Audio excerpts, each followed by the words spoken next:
Hey, what is up, everybody? Welcome to the Guilty as Charged podcast, coming to you live on a Saturday morning. My name is Steven, and I am the host, as always, and joining me is my guy, Tyler. Tyler, what's up, man? How you doing today? Doing very well. The weather has cooled down, so things are nice and solid here. If we were worried about the fires, of course, we could watch the planes take care of the fires from our school. So now it's nice where, you don't have to worry about those things. So anyone affected, I know, of course, we have a lot of fans in Orange County. So sorry if the fires affected you in any sort of way. I know some schools have closed down for a bit too. So hopefully all's well with everyone. Yeah, hopefully, man. We went through a wildfire situation up here.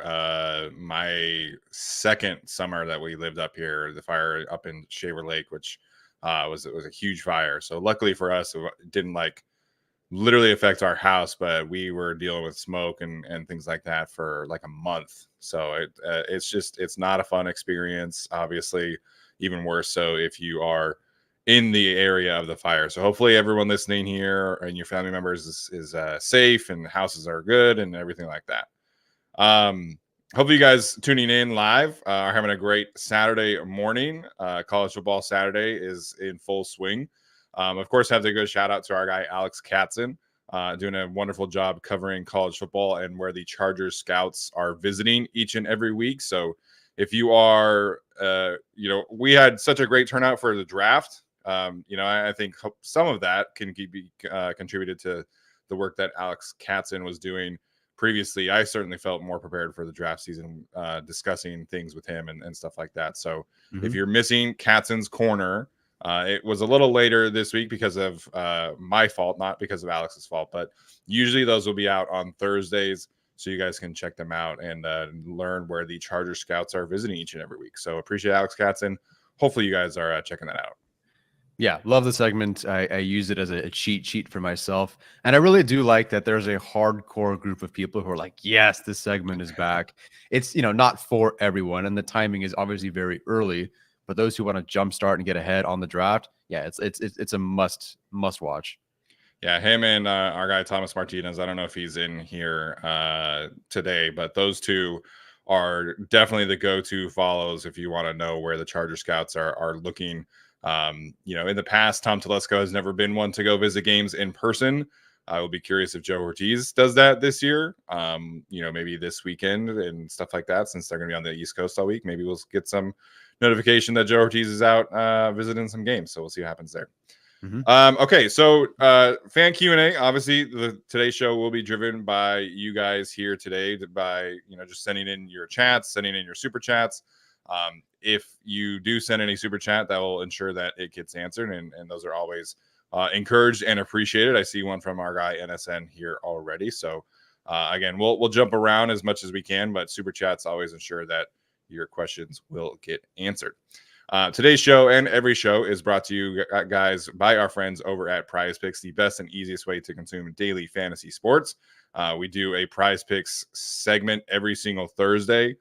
We've gotten some good feedback on that, so we appreciate that. And make sure you guys are tapping into prizepicks.com/guilty, code guilty at checkout for a deposit match up to $100. So let's get into this Q&A today. I see Alex Insurf in here with a funny question already.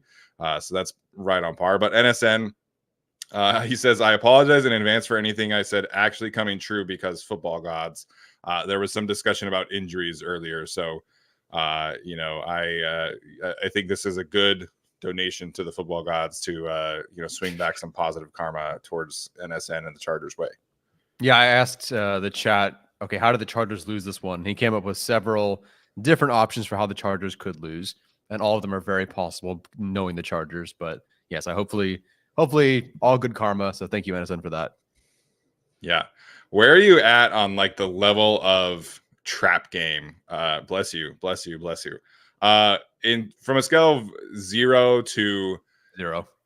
I was gonna say to Cleveland Browns, 0-13 team. Where are you at? And okay, the answer that. So whatever the range is, I do not believe this is a trap game. I believe this has got to be the worst team the Chargers have played since we've been covering teams. Since we've been covering the Chargers on this channel. I was looking at where they rank.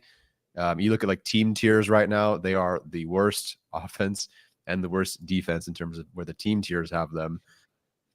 They don't have a defense. Their best player on defense is on IR. Their offense is not working. Their quarterback situation is not great. It's a first-time head coach.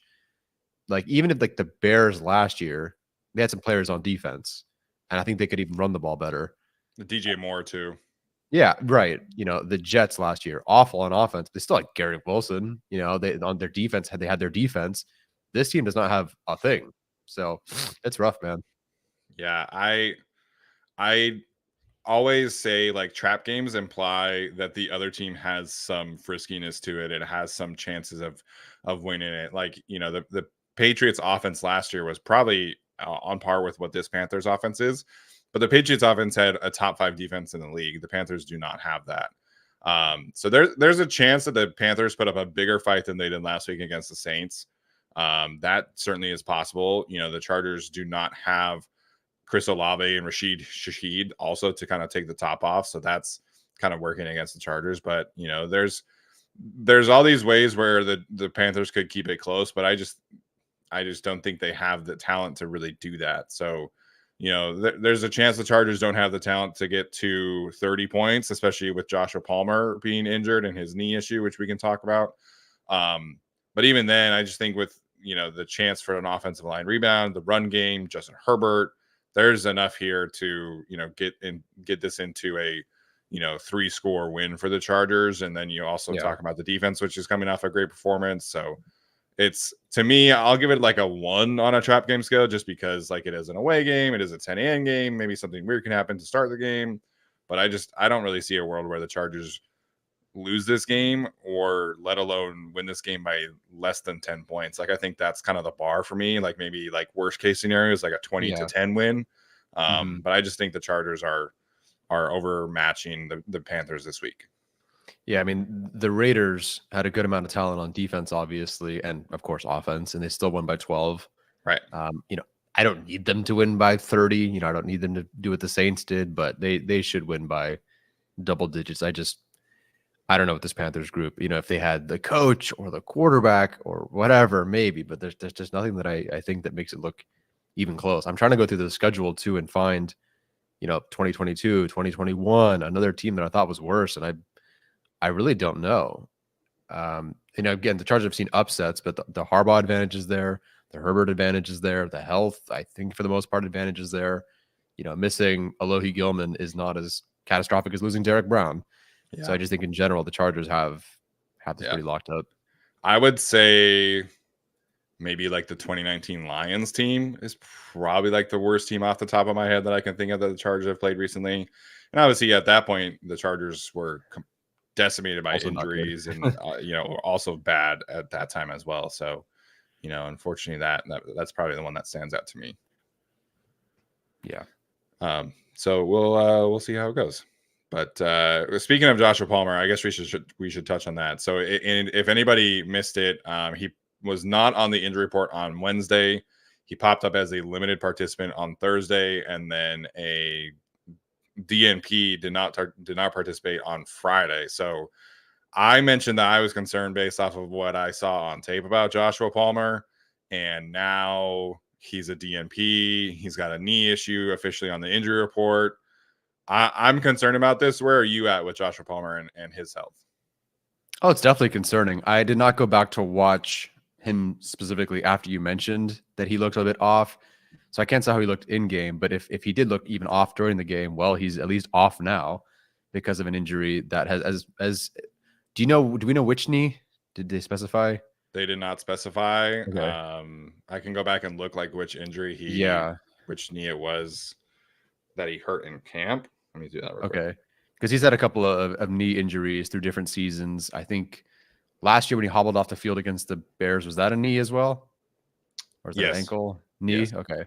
So regardless, knee, not great to be hurting that for sure. So I'm more concerned. I think that it's tricky. So August 6th is when he got injured in training camp, and he pointed to his right knee, is what Daniel Popper said. Okay.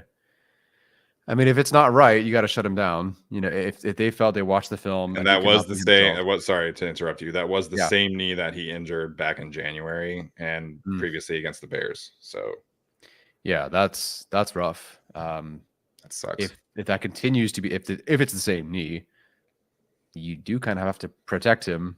You know, I think of the long term of the season. Yeah. So, you know, I don't know if they want to put him on short term IR with the bye coming up, but yeah, I don't expect him to be playing. He's tough. Like he'll tough it out if he can, but I wouldn't force him out there on Sunday. So there's Brendan Rice. You're going to be active this week.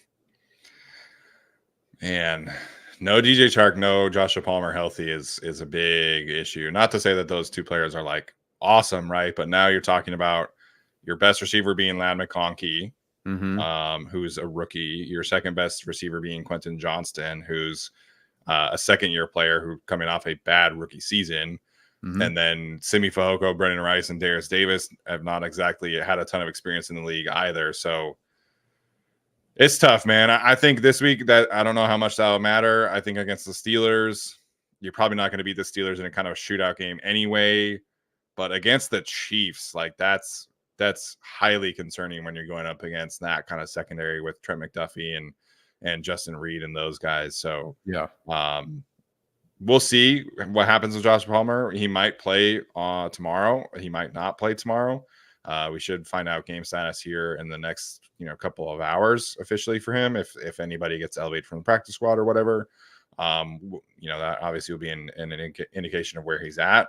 Like if they obviously bring up Jalen Johnson off the practice squad, then it's like, okay, this is a concern. Yeah. So it sucks, man. Joshua Palmer, similar to Joey Bosa, just does not seem like he can be able to ditch this injury bug. And this right knee, it might be different issues. It might be the same issue, just kind of re-popping up.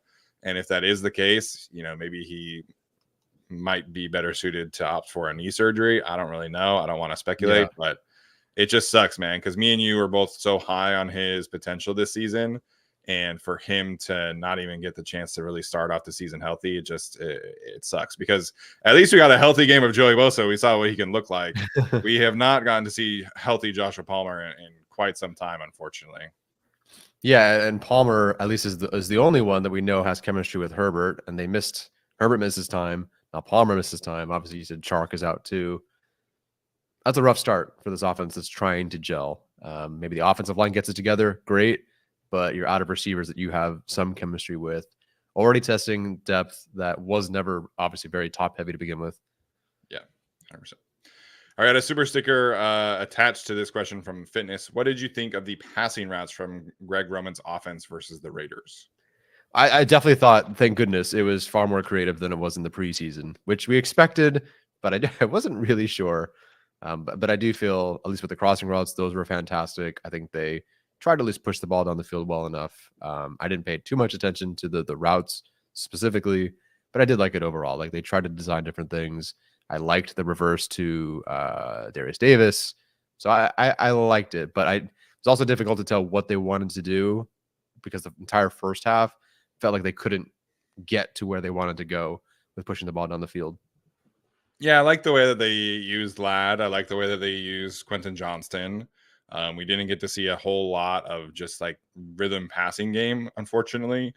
My biggest curiosity is like, what does this look like when there's a greater emphasis on play action, which is what, this Greg Roman, Jim Harbaugh offense has always been.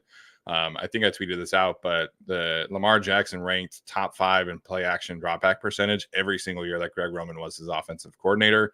And some of that is like RPO stuff, but for the most part, like Greg Roman wants to get vertical and play action passing game. Bless you. Lots of allergies going around. So hopefully that gets better for you the rest of the day, Tyler. But we saw like 3 play action dropbacks for Justin Herbert. And I think one of them was one of the immediate sacks or one of the immediate pressures. So it's just, I think this week when the offensive line will be in a much better position, that this play action passing game will be able to come out, in a greater fashion this week. Yeah, I certainly hope so. What was the game stat, or not the game status, but what was the current status of Clowney? He was off the injury report, so he did not participate in practice on Wednesday. He was a limited participant on Thursday and then full participant yesterday and no injury designation, but he does have an ankle injury that he is working through. Okay. All right, fine. They can have one player. But even that, like, I don't know, man. It's tough. Yes. When your best player is Jadeveon Clowney on defense, I don't know. That's tough. Trying to see who has how many. So let's see. Play action drop back so far. Herbert had 4. Okay, 4. So I think they'd want to do a little bit more than that. Yeah, 100%. All right, next one again from NSN here. Asante basically played Devonte alone with little help, and it helped Raiders quarterback couldn't hit a barn. Could he get burnt this week? So the Chargers did actually play the most or second most cover 6 amounts in the league, which if you don't know what cover 6 is, that's basically cover 2 on one side, cover 3 on the other side. So it is a lot of help. I think Jesse Minter did bake in a lot of help for Devonte Adams, and that's why we saw him be limited to 5 catches for 59 yards. And his one big reception actually I thought was the fault of the linebackers, because the linebackers did not get deep enough to really kind of dissuade the picture that Gardner Minshew was looking at. So really, if the linebackers had been able to be in the right position, I think we see Devonte have 4 catches for 40 yards or 35 yards or something. So yeah, I actually love the way that Jesse Minter coached against Devonte Adams. I wish the previous head coach would have been able to do some of that in the other games, but it is what it is. So I thought the game plan against Devonte was fantastic. There were a couple times where Devonte burnt Asante Samuel Jr. and Christian Fulton, and Gardner just is not able to get to him. Yeah, there was also a third down play where Devonte was like wide open in the middle of the field, and because of pressure, Minshew rolled out to the left and couldn't get to him. So Devonte had his moments. He was open some of the time, but I thought overall, like, the plan against him was fantastic. Yeah, I certainly agree. They couldn't have done much better than they did. And I even think that, okay, yeah, Minshew missed a couple times or wasn't able to find the guy a couple times. So that's also kind of by design with the rush. Watching Joey Bosa again from the game, just trying to focus on him. There were so many times. I don't remember what his final pressure numbers were, like 3 or 4 or whatever it was. But there were so many times you could tell that while it didn't register as a pressure, it affected Minshew quite a bit. And so I thought he had a couple of really good wins that I think contributed to the secondary success. Yeah, I agree. People asking about the practice squad elevations. Charger 4521 says that he guesses Jefferson and Morris Brash get elevated. We'll see about Joey. I think if Joey feels like he can go, I don't think they need to elevate Tremont Morris Brash.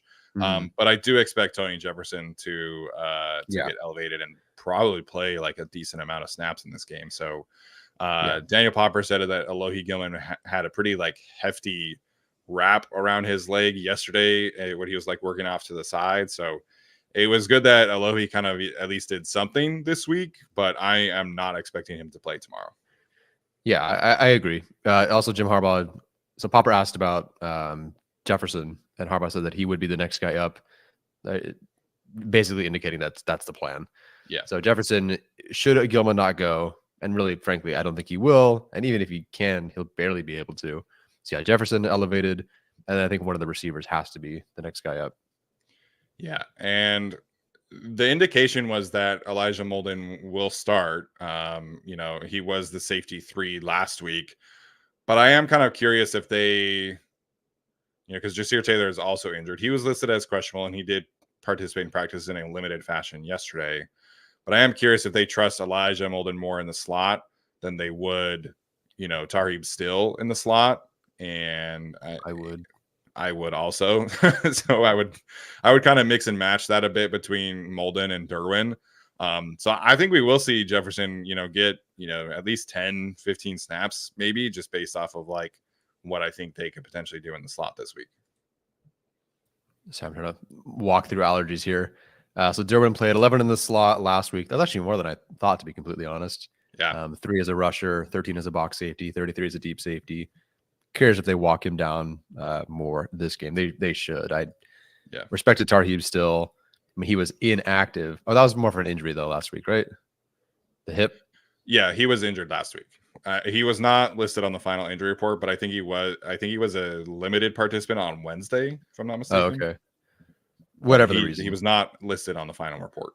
Yeah, I don't know. Although, yeah, more Derwin. Yeah, or Molden. What did you think of Derwin's role on Sunday? To me, it felt like basically the only change was that they didn't have him like as a box linebacker. That was like the only difference I felt like. Yeah, he honestly, looking at the numbers, he moved around more than I noticed that he did. Yeah. Felt like it was and the defense, showed as much. Do not let the explosive play happen. Get the depth, work with Gilman, work with Molden, whoever it is, get the depth. And it worked. It wasn't a flashy Derwin game. We talked about all these things he could do or whatever, but like it was not a flashy game, but it was what was needed. It worked. So I'm cool with that. Yeah. I think we'll see a flasher game this week. I think we'll see some blitzes and stuff like that this week. 100%. Yep. All right, we got a big super chat as always from Miss Andrea Schoon. Appreciate her for tuning in as always. She says Harbaugh said the most progress is made between week 1 and week 2. Where do you hope to see the most progress? Excuse me.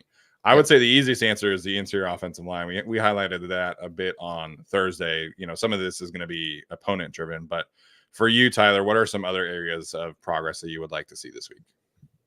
It's all kind of connected to that interior offensive line, I think. I would like to see, this is a little different. I'd like to see Joe Alt do better in the run game. I think that Christian Wilkins, or a couple of times the Raiders really got to him in the run game. You look at, I was looking at how like JC Latham didn't do great in the pass game, in pass protection, but apparently did very well in the run game. Yeah. So they're kind of the inverses of each other. So I'd like Joe Alt played well against Max Crosby and those edge rushers, obviously. Let's see him, punish some guys in the run game. Yeah, and he should. Again, personnel driven. But I thought that the usage of Joe Alt and Rashawn was a bit vanilla versus what I think we saw kind of in training camp and versus what we saw in the preseason. So some of that, again, could have just been game plan specific towards the Raiders. I would like to see those two guys get out in space more. They did try at least one like true GT counter that Christian Wilkins just like destroyed on his own because for whatever reason, we had the guy who's played fullback for 3 days try and block Christian Wilkins one-on-one. So that was fun. But it's I would like to see those guys get moving a little bit more, get them out in space, do some halfback tosses and get them just moving. And that's both tackles. So I think that would be fun. One thing I definitely need to see cleaned up is the pre-snap penalties. Those need to just like go away. And Justin Herbert was asked about it, and he was like, yeah, this was like, it's week 1. The crowd was certainly a factor there. The defense is riled up. It's a rivalry game, yada, yada, yada. And that's understandable, but we're talking about Will Dissly and Eric Tomlinson, who are two veteran tight ends. Like they should have been able to like withstand the noise of a 50% filled Raiders stadium. Like there's no real excuse for me to be like, oh yeah, okay. So this week against the Panthers in what should be a much more mellow crowd, like those should not be a thing at all. Like there should be 0 pre-snap penalties. Let's get that under wraps and just be able to get into a rhythm early in the first half. And that's kind of working into the same thing. The Chargers have to do a significantly better job of staying on schedule on offense, because that was basically just like a legit non-factor in the first game, in the first half against the Raiders. And I think that's really what led to all of the pressure on Justin Herbert, is they were just off schedule the entire first half. Yeah, that's a great point there. So looking at the teams that have the most false starts, well, the 2 leaders are the Dolphins and Bills, because they've played 2 games. The next one is the Chargers with 4. 4 false start penalties is definitely not what I expected out of the guys who false started too. And then from a Harbaugh team, I expected to be a bit cleaner. I'd imagine that gets cleaned up. The good news is I don't think the Panthers crowd noise is going to be quite as intense. I think tickets are currently going for $25 for like it's the cheapest ticket of the weekend. Yeah, it was literally the cheapest ticket of the weekend. So I don't imagine it's going to be much of an issue unless a lot of Panthers fans are wanting to see Hayden Hurst again or something. Yeah, you mentioned it's a low-key revenge game week for several Chargers.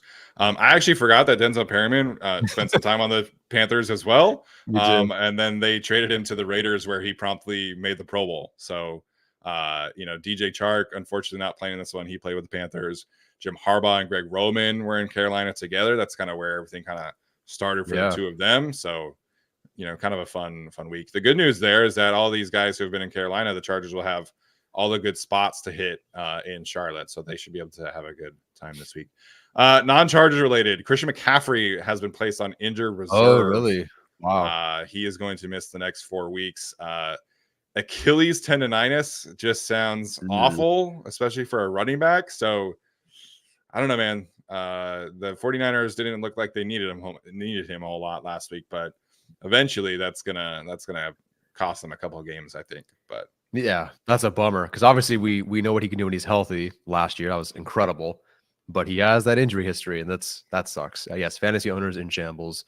I believe was the first overall pick in our draft. I can't imagine he wasn't. He was consensus number 1, and he should have been. You know, but sometimes shit happens. I was this close to drafting his backup too. I'm like, I'm so excited to draft, and the person like 2 before me took him. I'm like, So of course Shanahan found another running back, and the running back is doing well. So yeah, it's hilarious to me.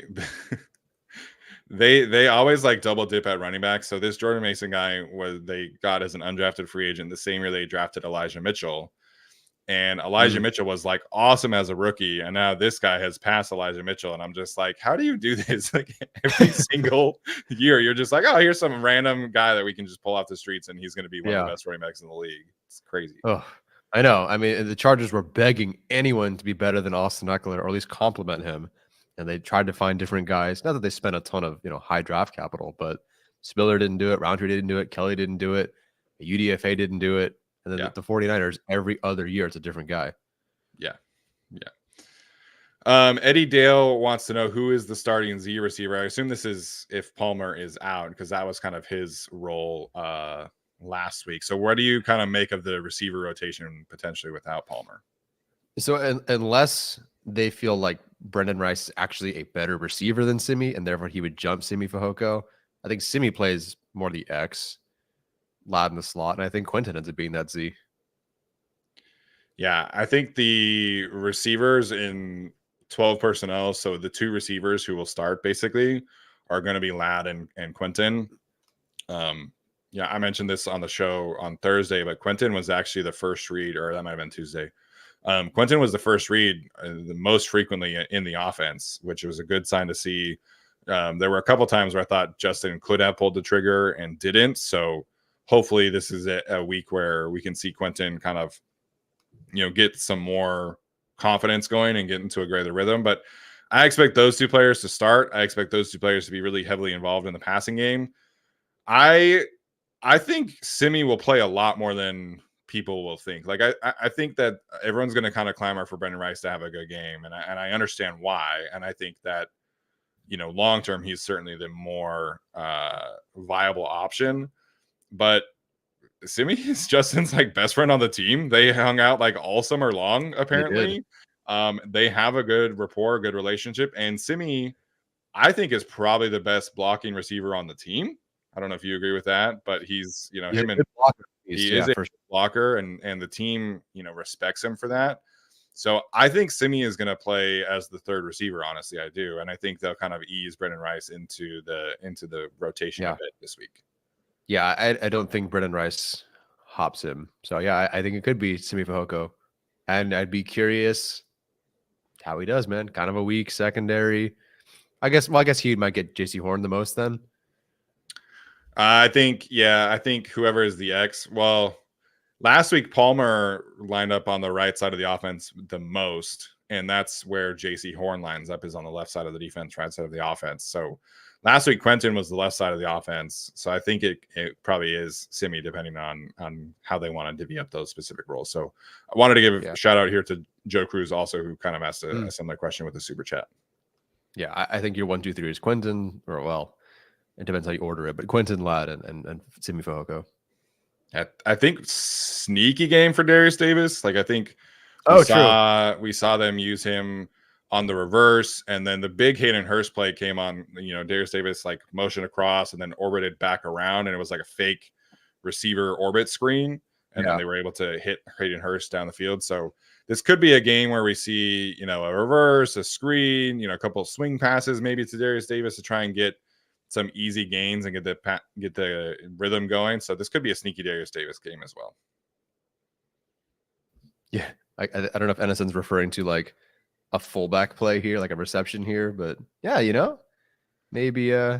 Wait. Oh no, he's referring to McFadden here, huh? Jordan McFadden. Yeah, unfortunately, I think Greg Roman also forgot about Jordan McFadden. Yeah, I don't really get what happened there. I also don't really get what happened to AJ Finley, but okay, at least there's Elijah Molden, who's an actual defensive back, legit NFL player. Yeah. Yes.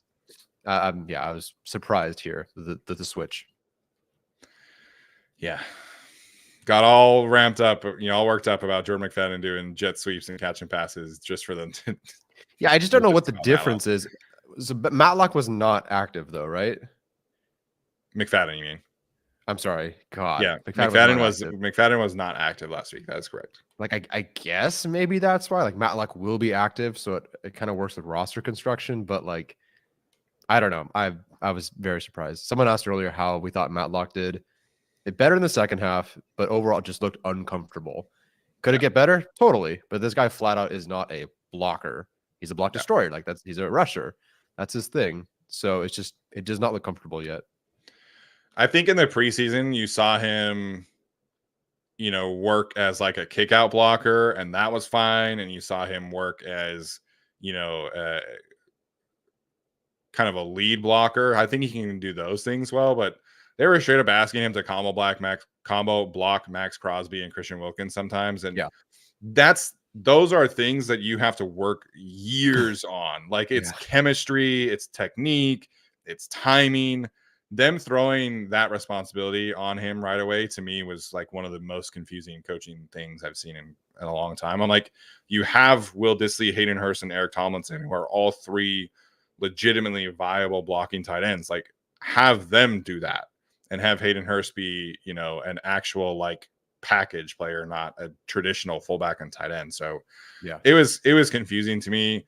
He looked like a player who had never blocked professionally or blocked probably since he was in like middle school. And that makes sense. So it was confusing. I do not understand like the desire to just like throw it out there like that. So I was confused. It didn't make a ton of sense to me. Yeah, very curious how they do that this week because he was playing. It felt like the first half he was almost always on the field, and then it was not much in the second half. So curious where they go this week. Yeah. Andrew Schoen said that Bosa was injured earlier in the week with a back injury, but he's good to go now. I think we'll see him probably be a little limited if he plays. Obviously, the good news for the Chargers, they have Thule and Bud. It is a back injury. It happened like at the very end of the game. I don't know if you saw him, but he was able to finish the game. Yeah. And I think we'll just see his snaps be a bit managed this week, but I do kind of feel like he is going to play. Yeah, he'll play. He'll be limited. Third down, great. Like we've seen Joey have just a third down role. What game was it where he had like 12 rushes and like 7 of them were pressures? Was it the Bears or Jets or? I think it was the Titans game or Vikings, maybe. That might have been it. Like he didn't play a ton, but when he did, it like he killed everyone. So I think Vikings now. Yeah. Something from last year. So no problem. Like you have insurance for a reason. Don't have to force him out there. Yeah. I don't know if it was intentional. Okay, so give me 2 seconds to figure out this real quick. I noticed that Khalil Mack did not play a ton of run defense snaps on Sunday, but I couldn't tell if that was intentional or just the way they designed it. Let me go try to find the number. So I guess there's only 19 run defense snaps to have been played. Huh. Anyway, Joey and Khalil only played 11 each, which I thought was a surprise. Huh. The Raiders only ran the ball 19 times total. It said, well, I don't know how many times they officially ran, but it says so. Zont, Derwin, the DBs played 19, and then Joey and Khalil were only on for 11. Huh. So I saw 11, and I thought that they found a way to take Khalil's snaps down, but I think just the Raiders did. So never mind. Yeah, that's all right. Yeah, I mean, Thule and Bud are more than okay to do the dirty work, and they'll happily do that role with Joey a little bit limited. So I do think he plays for what it's worth. Next one here from Gary. Don't you think it's mandatory that the Chargers show more deep passing success in this game so that the Steelers don't crowd the box? I think this is a good shout out. I think just organically they're going to want to push the ball downfield more because it's a huge part of the playbook. But yes, next week against the Steelers, the last thing you want is for them to like really key in and be able to stop the run and force you to throw the ball deep. So you definitely want to put it out on tape that you can throw the ball vertically. That's really like the only way you're going to be able to convince other teams that you can actually be a viable passing offense. So you got to do it this week. Yeah, it was really just that early one to Quentin and really not much until Hayden Hurst, which was a nice design. But they really didn't try to push it down the field too much. They also got to find out who they're – I mean, I think it's Ladd McConkey. I think it's like Hayden Hurst. I think especially Ladd McConkey, watching him, he feels like that safety outlet. He did so many things to like earn the trust of Herbert, the way he caught it. He'd stop to catch it, the stuff after the catch. Like I think Herbert would look at that and go, okay, like let's get that guy. Like I trust him now to make these certain catches in these situations. You got to figure it out quick because the Steelers, they had Keenan Allen, right? They threw everything at Herbert, but Keenan was always that guy. It wasn't even really Mike during that game until like the final play. Keenan Allen just always found that spot. It's going to be a lot on Herbert next week. So I think they got to find that chemistry real soon. Yeah, so Bijan Robinson had 18 carries for 68 yards against the Steelers, 3.06 yards after contact per attempt. So 3.8 yards per carry average, and 3.6 of them were after contact. So the Steelers' run defense was what the Steelers usually do on run defense, is a lot of negative passing plays, and then Bijan was just Bijan, right? Like Bijan is a freak after contact. And so the Chargers don't really have that guy. Like I think JK creates yards after contact with his, vision and with his burst. He's not like a, freak of nature like Bijan Robinson is. So I think the Chargers run game will be fine against the Steelers and teams like that, just because the overall commitment to the run game, but they definitely have to loosen things up a bit, particularly to get Gus Edwards going. Like Gus, I think if he's going to be running into the 8-man boxes 50% of the plays, that's just not a tenable situation. And Gary did follow up his super chat with another super chat and saying that more deep passing equals less box crowding. So if you can convince other teams that we're going to bring in these big bodies and Gus Edwards is going to be our big running back in these situations, and then you're able to pop off a couple big passes to Quentin Johnston or Ladd McConkey or whoever, that just helps Gus have an easier time as well. Yeah, I agree. I hope Gus Edwards can get going too.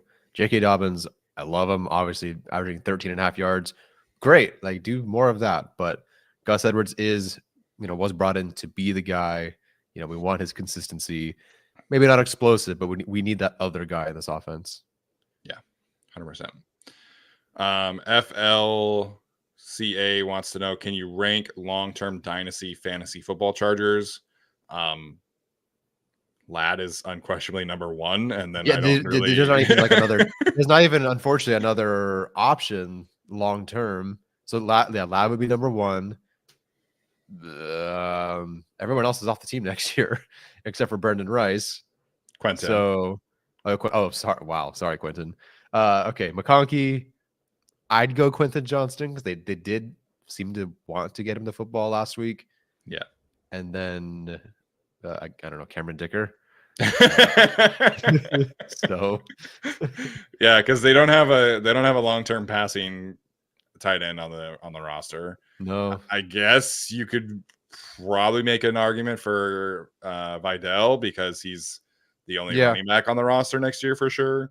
But yeah, the only like dynasty target I would have for this team is Ladd, because there's too much uncertainty around the other players right now. Yeah. Yep. Somebody said Matlock. Yeah, sure. Hey, long term, and in 2 more years, if he becomes Ricard, hey, that's something. It took Ricard a few years to get there, but his first year actually doing the fullback stuff, he like barely played. It was like 5-10 snaps a game, and Matlock was a lot more than that last 16. week. So. Yeah. Or no, that was defense. I don't know how many played on offense. Let's see. Ricard, his first season. It's 149 snaps in that first season, then just 96. And then Greg Roman walks in and it's 349. So Yeah. The Greg Roman special, baby. Yes. LD Bruin wants to know this question. Could Sawyer be the 6th offensive lineman in run offense instead? Bills used it to have a great run offense against the Dolphins. Yeah, Brandon Thorne pointed that out. I think his name is Alec Anderson. Had a wonderful performance for them as a 6th offensive lineman. I think if you're looking for a 6th offensive lineman to be moved around, you're probably looking for a better athlete than what Jamari is. Yeah. Like the way that they were going to use Mcfaden was a lot of like pulling across formation and like leading out in space. And that's just not really who Jamari is.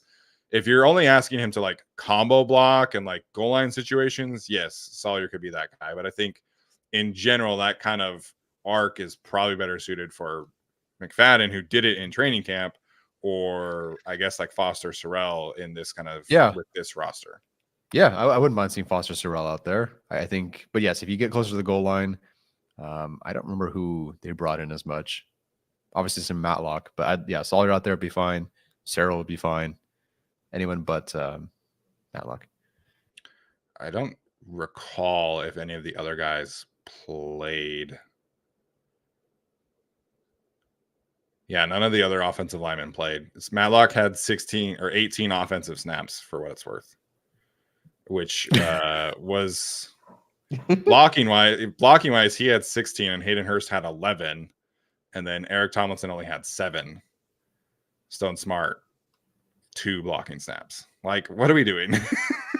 Respectfully. Yes. Oh, yeah. Man. I'm not opposed to Matlock having the specific role.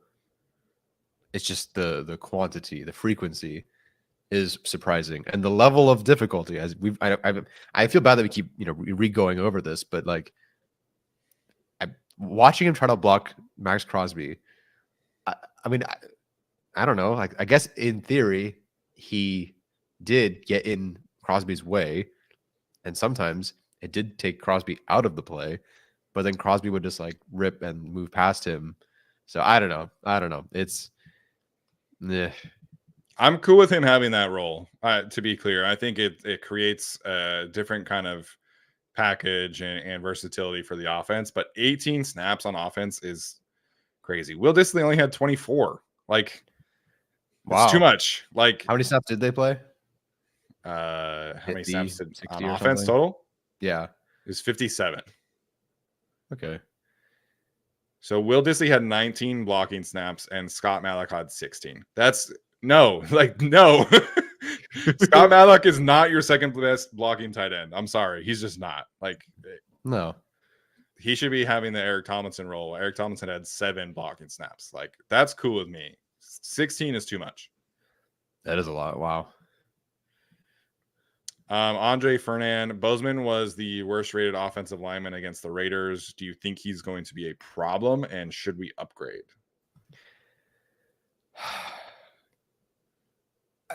I guess like define problem. I don't expect him to have as rough of a game as he did every week, but I think we've quickly met the expectations of like average, maybe below average center with some plus moments. Like I hope this week we see some plus moments, because I look at the Panthers roster and I swear half the names are made up on defense.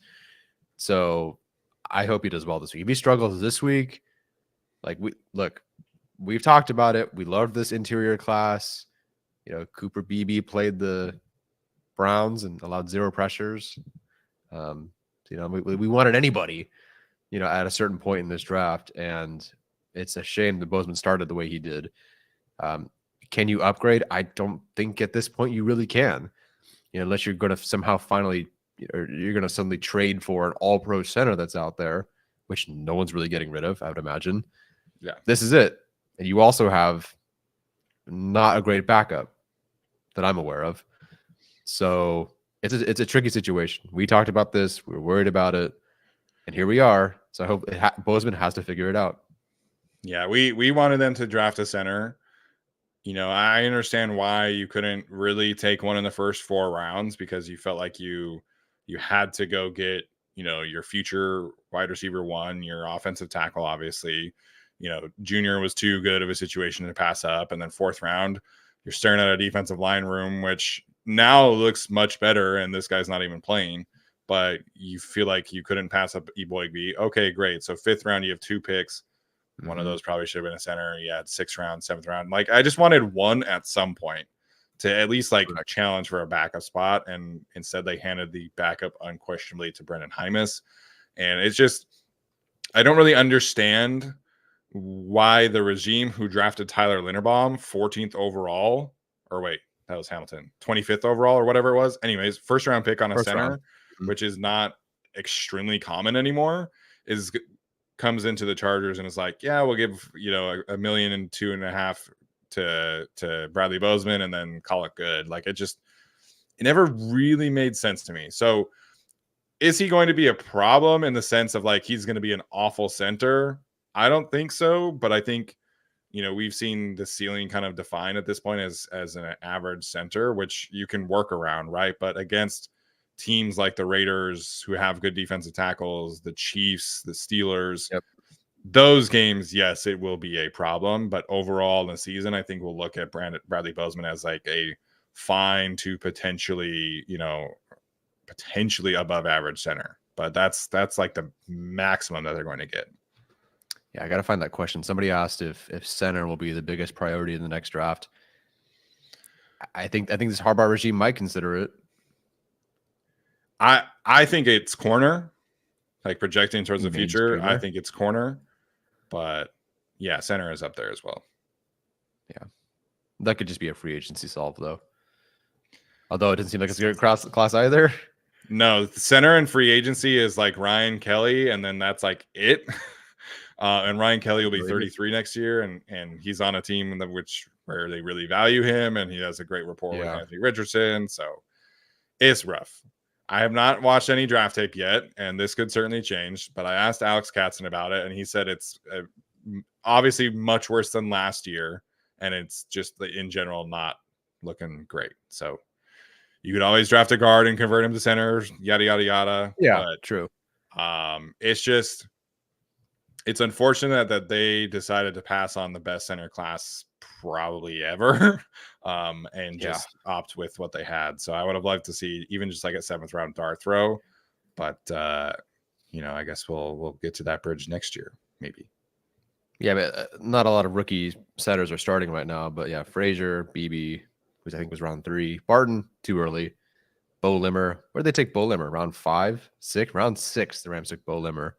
I'm not saying that he's doing well. I have no idea, but could have found one.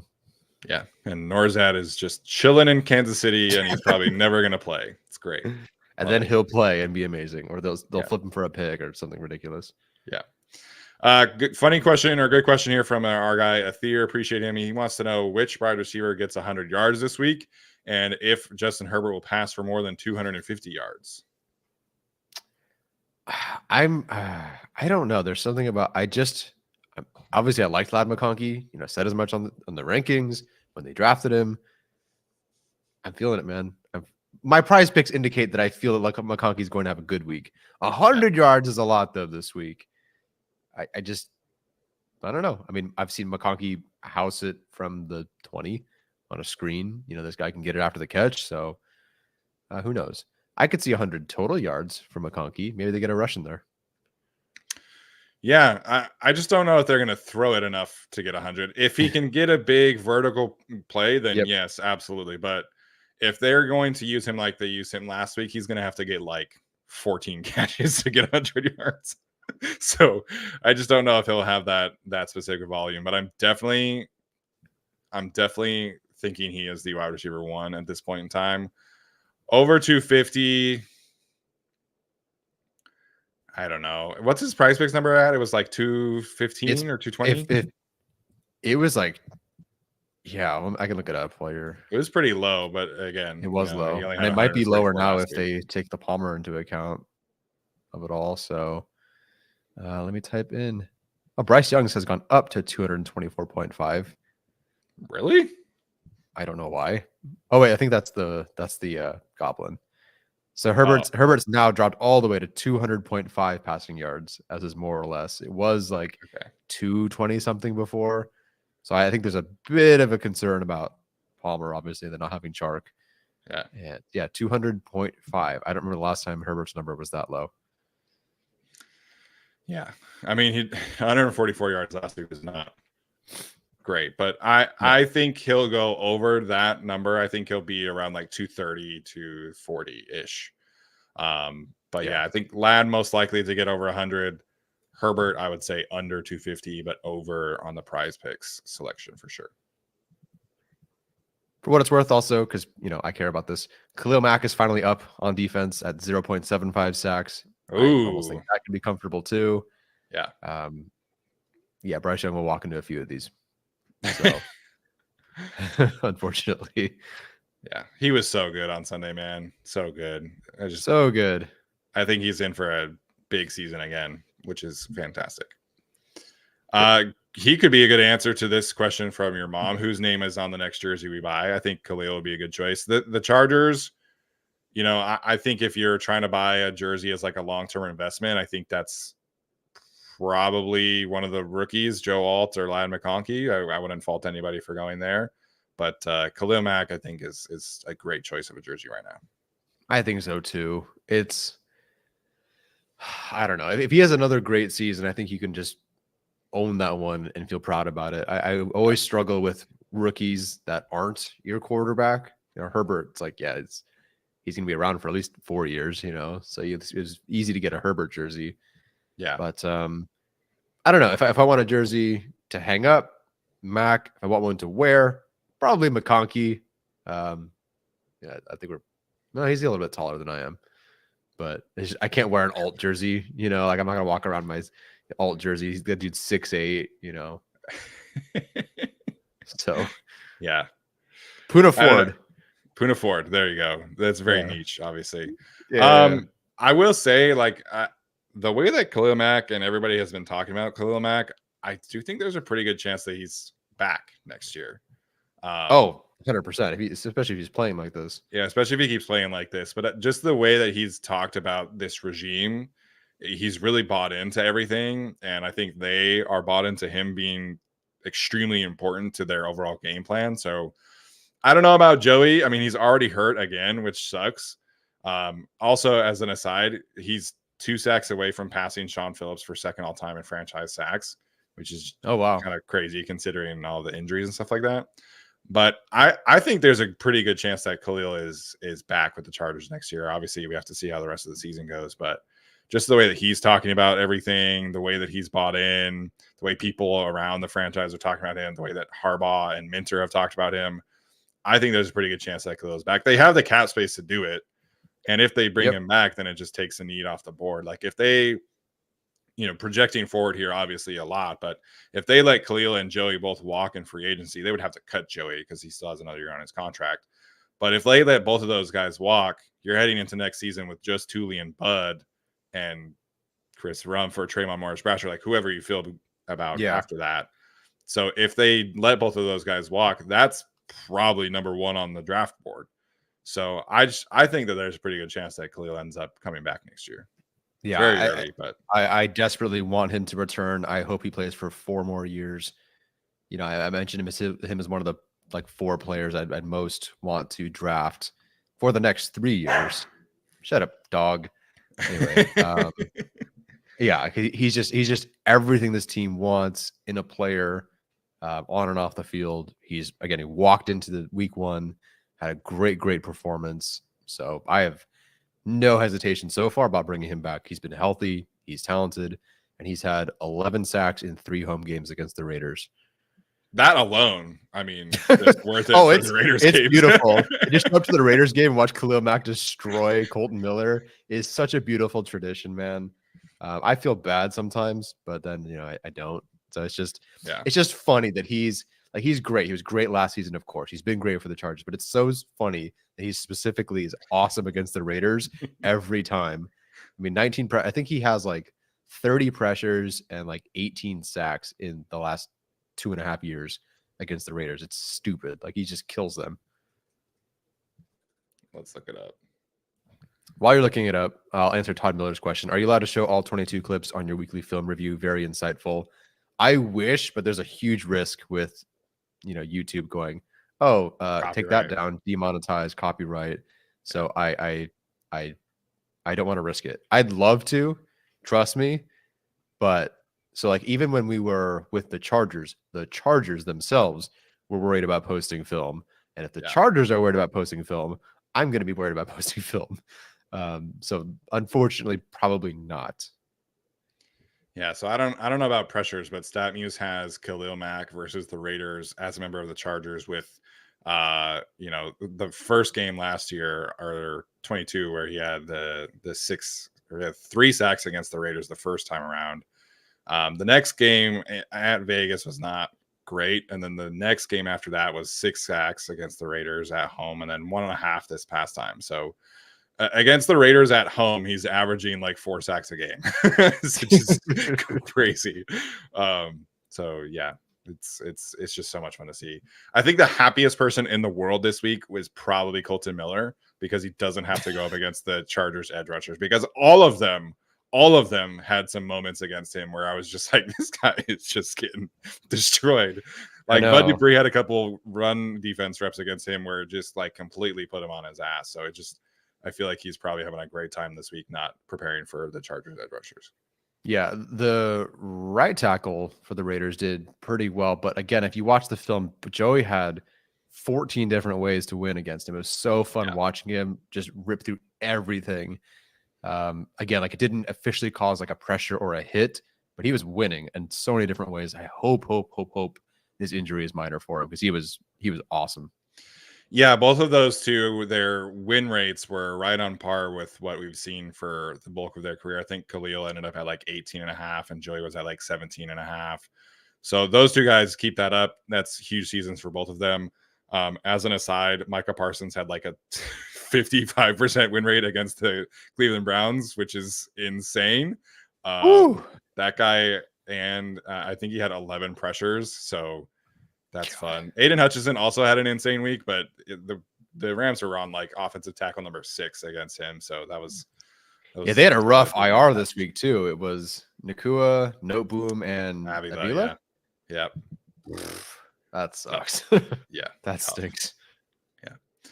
I think the last super chat we have here is from NSN again. He wants to know if Pipkins to right guard has been a success so far.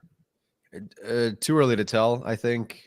Based on the first game, some good moments, some not great moments.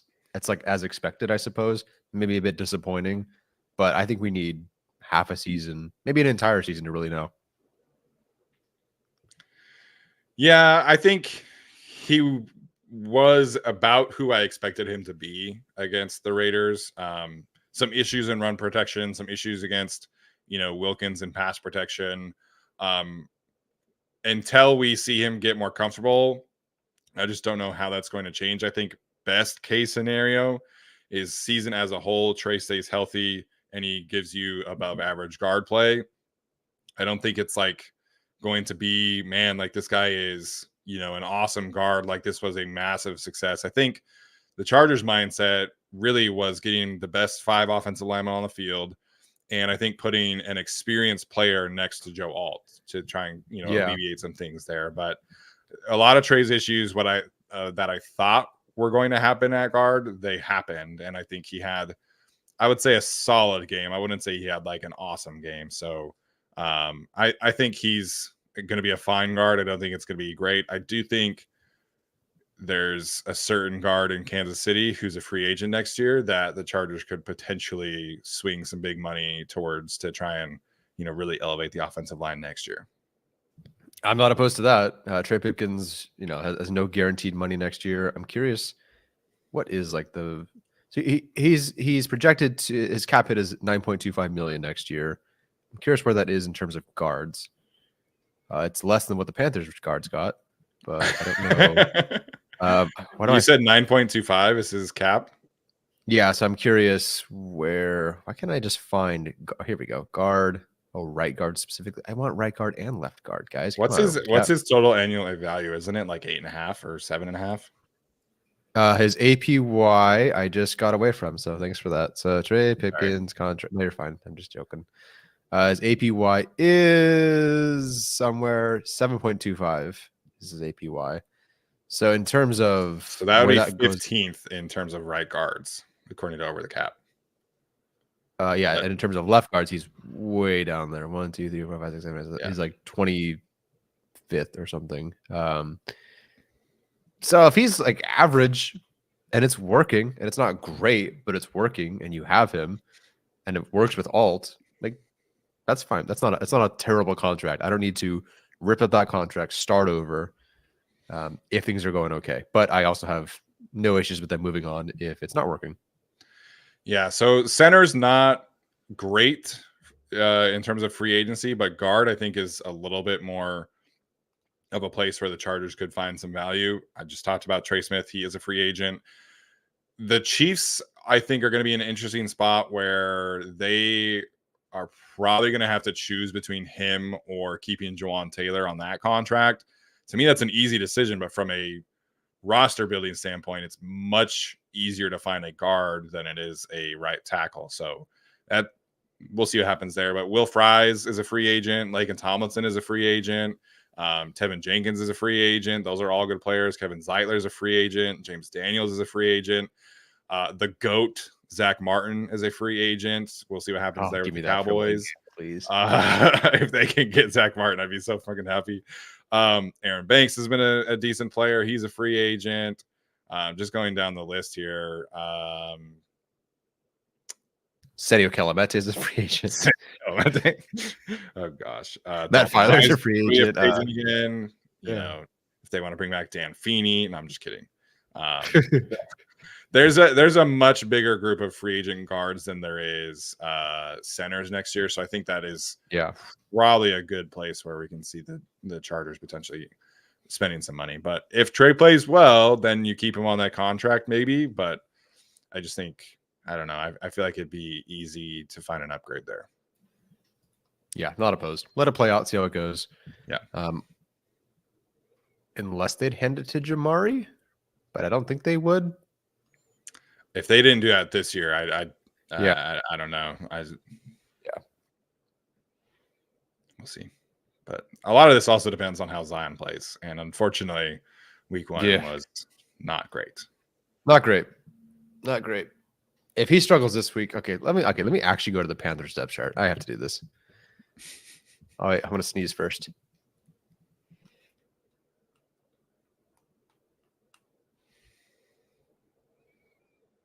Yo, send me some super chats for some freaking Kleenex. God. Some Zyrtec too. Seriously, just anything. Put me to ugh. All right, Panthers depth chart. Who we got in the defensive line with Derek Brown out? So, sure, everyone's already found it. Ashawn Robinson, yeah, he's a good player. He's a nose tackle though, so that's going to be more Bozeman, I think. He's a run defender guy. He's not like a pass rusher type. So Shy Tuttle, that's technically nose. They have him listed at nose. Jaden Peavy, Jaden Crumedy, LeBrian Ray, and they have 3 other interior guys on IR. They have 4 interior guys on IR right now. Jaden Crumedy, Derek Brown, Popo Amoave, and Raekwon Williams. Raekwon's a good player. That sucks for them. Yeah, they have 4 interior defensive linemen on IR. So this interior group better figure it out this week. Yeah. Zion, the good news is that Zion was basically who he was last year, which is a really, really good run blocker. In one-on-one pass sets, he looked good. Your mom sent you a super chat for Kleenex. Thanks, Mom. I'll see you later. I'm going to take Kleenex from your house when I see you guys later. I need a box for my classroom and apparently for myself. Yeah. Also, we're celebrating my sister's birthday today, so happy birthday, Becca. My youngest sister. Happy birthday, Becca. Yeah. So Zion, he looks good in one-on-one pass protection situations. He looks good in the run game. It's just still like the stunts. It's still like the blitz pickup. It's still those other things, which it makes no sense to me because he's so athletic and he's so smart. He has a good rapport with Rashawn Slater. It makes no sense to me why he's struggling in these areas. So hopefully this is a regime that can, kind of figure it out as the season goes along. This is the first game they have in, against an actual team. So hopefully they're able to just figure it out. But yeah, it was disappointing. He's got to be much better this week, and I think he will. But then next week against the Steelers, you're talking about Cam Hayward, Keanu Benton, Cam Hayward like 36, and he's still one of the best defensive tackles in the league. And then the week after that, you have Chris Jones, Tershawn Wharton, those guys who played fantastic against the Ravens. So it's just he's in for a tough slate after this week, and I think he'll need that confidence booster against the Panthers. Yeah. Geez. Steelers depth chart, a little different. Hayward, Benson, Ogunjobi, DeMarvin Leal, Logan Lee's on IR. That makes me sad. And then you obviously can bring Patrick Queen on a rush. Highsmith. Somewhat you can bring Minka Fitzpatrick. Like it's a whole different ball game next week. This week does feel like a bit like a preseason game. Next week is like that's when I'm getting anxious. That's the first week I will genuinely be anxious. Yeah. Athir wanted us to answer this question as well. If the Chargers are in the Super Bowl, will you stay home or go to Buffalo Wild Wings? He says that he will go to Buffalo Wild Wings. I'm not a fan of Buffalo Wild Wings personally. I have not watched a game at Buffalo Wild Wings since I was like in high school. If the Chargers go to the Super Bowl this year, it would probably be tough for me to get to just because New Orleans. But if they get to a Super Bowl in the next couple of years when it's in San Francisco or LA, like that would be a lot easier for me to get to. So much more expensive to buy tickets there. But I don't know, man. I feel like if the Chargers get to the Super Bowl, I'm probably inclined to go because they've never been there in my lifetime and I don't know when they would get back. So I don't know if I can afford tickets, but maybe I can ask for a giant, inheritance donation from some distant cousin or something. We'll be doing a live Q&A every day, twice a day. Just like with a beggar's cup in hand, just like hoping for I'll do handstands for money, whatever it takes. But no, I think I would go. It's funny Athir brings it up because I was actually thinking of this last week. If the Chargers made the Super Bowl, would I go? And I think I'd have to. And my mom would definitely go. Like my mom, my dad, and I would definitely go. I get the risk of it, of course, but imagine being there. It's worth it to be there, even just to see it, to say you saw the Chargers play in a Super Bowl. Now, maybe I'll ask fans who attended the Chargers 49ers Super Bowl in 1994, 95. How was your experience? Because that was definitely not great. Maybe it depends on the matchup and the health. Like if the Chargers barely get there, like if I don't know, Rivers made the Super Bowl on it with that torn ACL. I don't know if I would have gone, who they would have played, but was that the Giants that year? They made the Super Bowl against the Patriots? Yes. Anyway. No, I don't know. Rivers is kind of an Eli killer, so maybe I'd have gone to that one. But I think I would go. I think I would have to go to see it. Mom says you guys would 1,000% go. I know you would go, Mom, but like, Mom, you can definitely go. Like, you and Dad can definitely make the games. I'm just begging for Kleenex money right now. So, I think I would go. I would go, especially if it was close.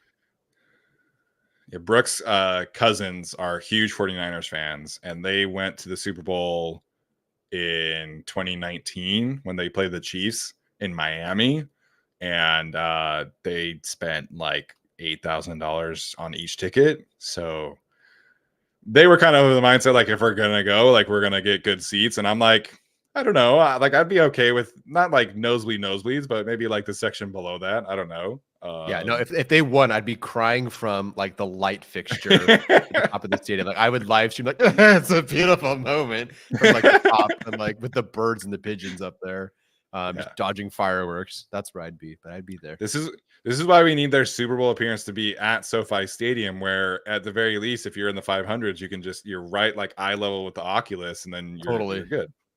Yes, I'd have to call in so many favors to try. Like we'd have to bug some people.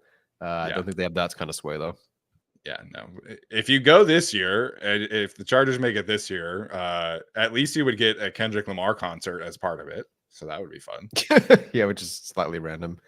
Also, I guess Edison points out any job openings at the Super Bowl stadium. Yeah, dude, I'll popcorn, like whatever you guys need. I'm not making any sales. Yeah. I'll just take the money, like $500 or whatever, or $1,000, and just say I sold everything. I sold $1,000 worth of stuff. But then you don't get to like actually watch the game. Like no, I would just watch the game. I would just like, I would just take the $1,000, right, or even $2,000 the tickets might have cost. I would just stand there and watch the game, and then I'd hand them the money and say, "Hey, I sold some stuff." That's funny. This was also funny from your dad earlier. He said that he has a Mac Raiders jersey you can have. I wasn't sure if he did or not, but yeah, maybe I even got that for you. Maybe I think I got him the Woodson jersey. But yeah, great. You have a Mac jersey. That's awesome. I just need to change the entire color of it. If it's white, maybe I can make it work. Just dye it blue. Just dunk it. It's been solved. My mom's taking me to the Super Bowl. Great. All we gotta do is make it now. And then last one here from Caden Fitzgerald. Hey guys, why has no one talked about how good Johnson looked as a yak receiver? They took Harbaugh a game to figure out what Staley couldn't. Yeah, it's more of a Greg Roman and Kellen Moore issue. But yes, general point is that Clinton looked much more comfortable. And I think overall, just, aside from even just the catches, like the way he ran routes, the way he blocked, it just felt like he belonged out there, which is a pretty big step up from last season. So it's a good shout out. I thought he played well. Hopefully this is a sign of things to come. I mean, they're going to need him because they don't have Palmer healthy. DJ Chark is out at least until after the bye. So, they are definitely going to need him to keep improving. Definitely. No, he looked great. He looked comfortable, looked fast, fluid. I'm going to sneeze again, but he looked great. All right. That's going to do it for us today. Good timing as Tyler's, going into a sneeze attack. We got to get my guy some Zyrtec stat. So, we got to work on that. But appreciate you guys for tuning in. We'll be live, like I mentioned earlier, right after the game is over tomorrow. Give us about 10 minutes to kind of get ready and set up after the game officially ends. And then we will dive right into the post-game recap. So appreciate all the super chats. Appreciate all the regular chats. Almost 300 people in here again, which is fantastic for a Saturday Q&A. So we appreciate you guys, and hopefully you have a good rest of your Saturday. This has been the Go Theaters Charge podcast. As always, bolt up.